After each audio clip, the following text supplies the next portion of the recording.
So just as a refresher course from last week, we talked about days 1 to 15. You had certain foods that you wanted to eliminate. Of course, all grains are out, hence no grain, no pain, all pseudograins, and all foods that contain them. So the obvious, the beer, the pasta, the cereal, the donuts, the bread, the cakes, the crackers, the cookies, etc. We're eating all meats. If you're not a vegetarian, we're eating meats that are not grain-fed predominantly. We're eating meats that are free-range, organic, wild-caught, and we're also avoiding all dairy products, including fermented dairy like yogurt and kefir. We're also avoiding processed and GMO foods. So if it comes in a package and it's full of a GMO-based ingredient or has terms on the label you can't pronounce, it's not part of your diet in the No Grain, No Pain Challenge.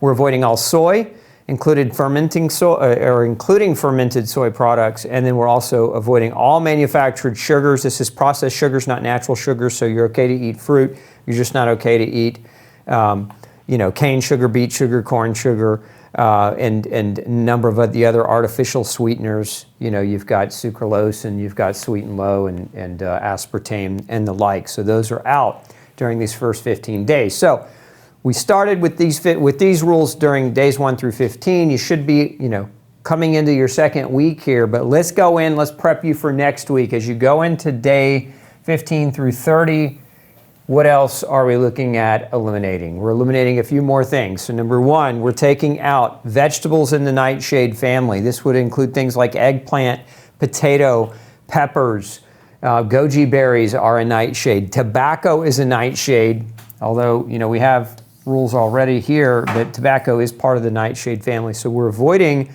the nightshade family of foods. As a general rule, the nightshades contain solenoids and lectins that can stimulate an inflammatory response in many people and can be a trigger for the autoimmune disease, so we're avoiding them. We're also avoiding all legumes. Now, peanuts are a legume. A lot of people think peanuts are a nut, and they're not. Peanuts are a legume. So we want to be aware that you're avoiding basically beans and lentils in this next 2-week part of the challenge for several reasons. Number 1, lectins. Number 2, a lot of your oxalates and phytates, which are anti-nutritive compounds that can cause mineral deficiency. And so those of you with gluten sensitivity, that are new into the diet, we need to get highly dense, nutrient-rich foods that are easy to digest. This family here, the lentils and legumes, are very challenging for digestion. So we want to get your digestive tract back online up to full speed. And so that's why these are being avoided, aside from the fact that they contain lectins. Now, we're also avoiding some nuts and some seeds. In general, what we're avoiding from the seed perspective is seed oils. So a lot of your seed oils are heavy polyunsaturated fatty oils with high levels of omega-6. High omega-6 can lead to increased inflammation. And what are we trying to do in this first 30 days, especially the second 30, is we're trying to reduce the inflammation. And part of that is setting up your biochemistry where you're not over-consuming high omega-6 to such a degree that you put the balance in favor of an inflammatory process. So higher levels of omega-3 during this time frame, lower levels of omega-6. The richest sources of omega-6 in our diets are seed oils and aggressive consumption of nuts and seeds. Now, we're not eliminating all nuts and seeds in this section, but we're eliminating them as staple foods. So we're not going to use cashews as our daily staple food. We're also not going to use massive quantities of flax or pumpkin seed, which are generally healthy seeds. We're just not using them as staples. In essence, you're not replacing peanut butter with pumpkin seed butter. Or even really with almond butter. You want to keep these to a minimum in your diet so that you can help with this omega-6 fatty acid ratio. We're avoiding all processed sugar, which is part of phase 1, but we're continuing that over into phase 2. We're avoiding sugar substitutes. I mentioned last time that safe substitutes would be things like honey, maple, if it's pure organic, as well as birchwood, xylitol, stevia, and monk fruit are some of your options there for sugar substitutes. And then we're also cutting out black tea and coffee. We're also cutting out other sources, primary sources of caffeine, and so that would be chocolate, which, by the way, chocolate is a legume. So I say ladies, but I don't just mean ladies, but women typically, we have that, you could say that preconceived notion that women enjoy their chocolate more than men, although I've known men that love chocolate too. But we're avoiding chocolate because it's a legume and it has anti-nutrients that can affect many, many people. We're also avoiding it because of the caffeine, which is another reason why we're avoiding the black tea and the coffee. We're trying to basically detoxify your body from being overstimulated. Remember, caffeine is an adrenal stimulant, and what that does, a lot of people, when they're entering into this diet, their adrenal glands are shot. They're in a state of adrenal insufficiency or fatigue, and so they don't have any more capacity to deal or cope with any more stress. So if you bombard your adrenal gland with caffeine as you're trying to come out of this, you're gonna have a heck of a time recovering. You're gonna have a heck of a time too with exercise. One of the big reasons we see people fail in phase 2 is heavy caffeine use. And that heavy caffeine use makes it almost impossible for their adrenal glands to recover and for them to achieve a level of exercise tolerance that's meaningful. So remember, exercise is not going for a walk. Exercise is physical movement, weight resistance, etc. And we want to get you to that point. But if all you can really do is move from point A to point B with minimal physical exertion because your adrenal glands are so shot, then caffeine's not going to help you recover. So in this next part of the phase, that's one of the big reasons why we're avoiding caffeine. Okay, so those are your new ground rules. Now let's have a little conversation about alcohol, because alcohol is out too. Now, alcohol was out last time. Alcohol is out for several reasons. The biggest reason why alcohol is out is it inhibits healing. So alcohol will suppress your body's ability to be able to actually heal. Remember, what alcohol does is it contributes to B vitamin deficiencies and mineral deficiencies. Well, what do we need to heal? We need nutrients. That's what B vitamins and minerals are. They're nutrients. Your body cannot heal and repair itself as long as it's malnourished. And so alcohol abuse perpetuates this as a problem. But the other thing alcohol does is it affects your liver, and we need your liver to start coming online and working well, because part of what happens during phase 2 is detox. Now that you're no longer eating things or ingesting foods that your body perceives to be poisons or that are stressing your body, your liver's gonna kick on, and you're gonna start potentially seeing some detoxification occur. And what can happen here is this can lead to some symptoms,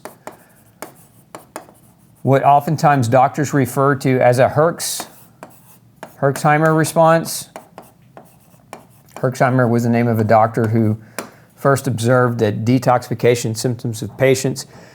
So we've got, again, detox response that can occur. This could be nausea, this could be gastric bloating, intestinal discomfort, this could be diarrhea or constipation. Herxheimer symptoms could be low-grade fever, malaise, fatigue. And so you want to make sure that you're not burdening your liver, with more to do, because you may already, just going grain-free and going into the no grain, no pain diet, you may already start to herx a little bit. Now, if you are herxing, if you find yourself really struggling, one of the things that you can do kind of to bolster that or to help with that is you can use Detox C, which is vitamin C, which can help tremendously with these types of symptoms. The other thing that you can use during this time is we have something called mycobinder, which is a binding agent, and it's got a mixture of zeolite and charcoal, if you will, carbon, that will actually bind to a lot of the toxins as your body's trying to purge. And so using these two things might be helpful, again, if you experience that type of Herxheimer response. Now, if you don't have to worry so much about it, but if you are, those are just tools that you can tap into. But alcohol's out. It causes nutritional deficiency, liver damage at a time where we need our liver to purge our system so that we can get on the other side.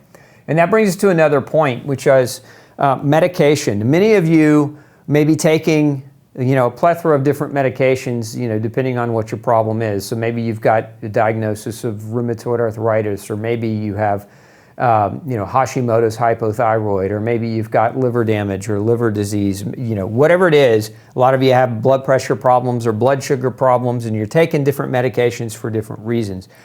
What I want to warn you about, when you change your diet, one of the things that commonly happens that I see all the time in my practice is medicines become too strong. I'm going to give you a few examples. Let's say you're taking blood pressure medicine. You get 2-3 weeks into phase 1, phase 2 of the no grain, no pain plan. And now, before you started the plan, your medicine worked fine, your blood pressure was normal.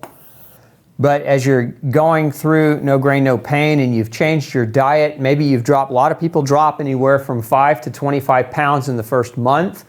And so what comes with weight loss, what comes with water retention loss, your blood pressure can come down. So what we see a lot of times is people that are on blood pressure medications, their BP, their blood pressure starts to drop. And now their medicine's working too strongly and now they're tired all the time. So this is one of those things. If you're taking drugs or medicines to control your blood pressure, to control your blood sugar, monitor your pressure and your sugar very closely during this time. This is true also if you're taking thyroid medication, because you get with your doctor and make sure they're monitoring your thyroid levels, because a lot of times, and it doesn't, we're only talking about a month here, 30 days, but it happens this way in a lot of folks where the medicine becomes too strong.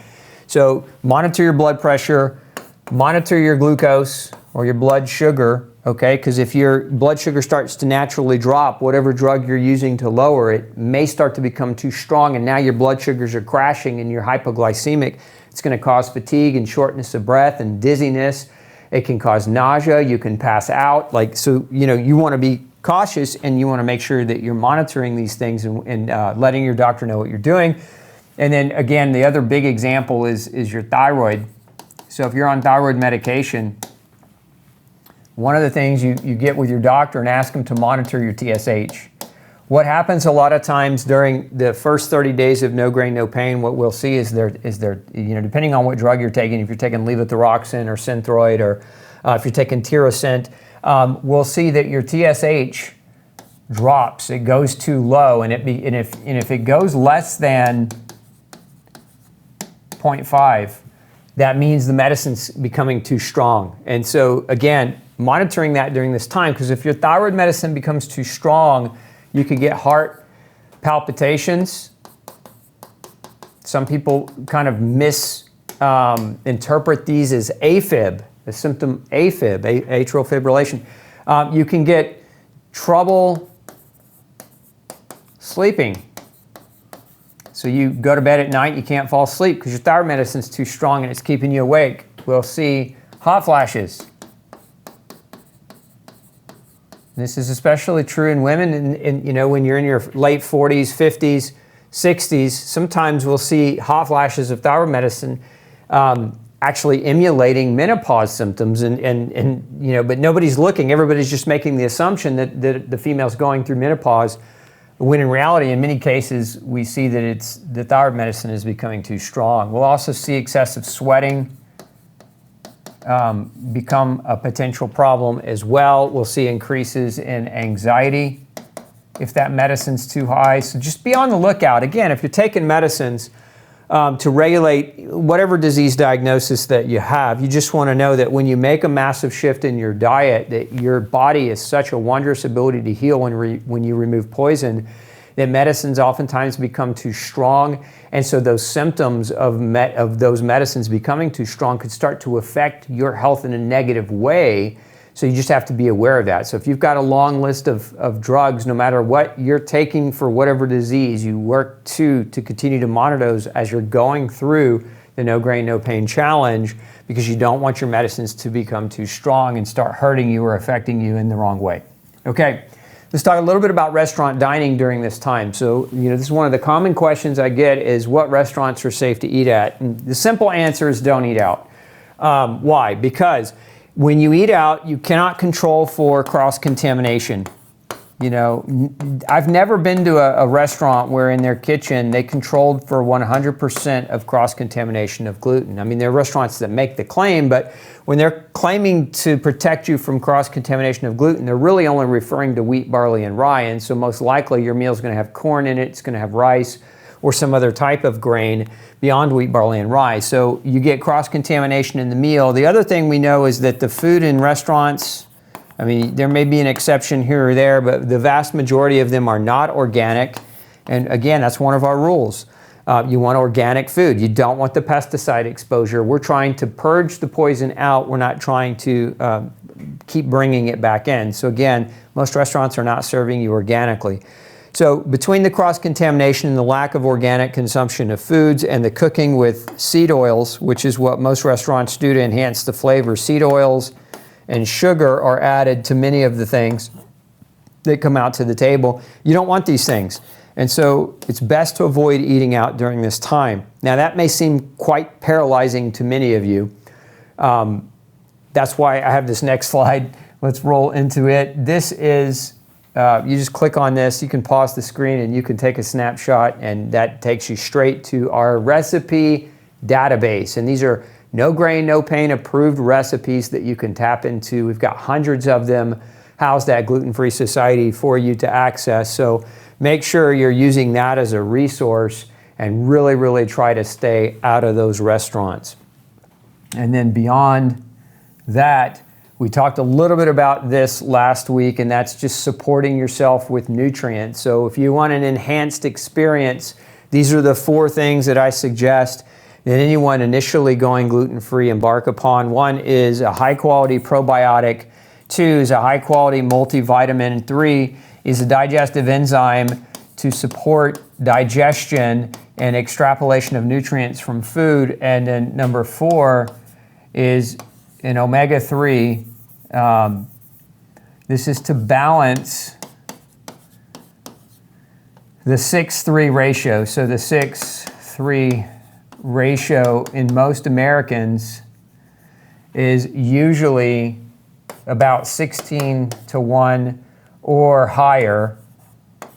And this ratio, so that means you eat 16 times the quantity of omega-3, or 6 as omega-3. So this would be omega-6 up here, this would be omega-3. And that ratio like that drives the inflammation process. And so again, most people coming into this have terrible fatty acid composition when we run their blood work. The average is about 16-1. What we're trying to get this down to is somewhere closer to 2-1 would be more ideal, but no higher than 4-1. Like really that's where a lot of the magic happens in terms of supporting your body's ability to make its way out of an inflammatory state into a very well regulated state where it can now heal and repair damaged tissue from years of dietary digressions into grains and other inflammatory foods. So don't forget, you can also supplement. These are the top 4. There's a lot of people ask, I get people all the time, they bring in suitcases and there's like 55 pill bottles in their bag. And you could take a lot of things, but this is just my experience.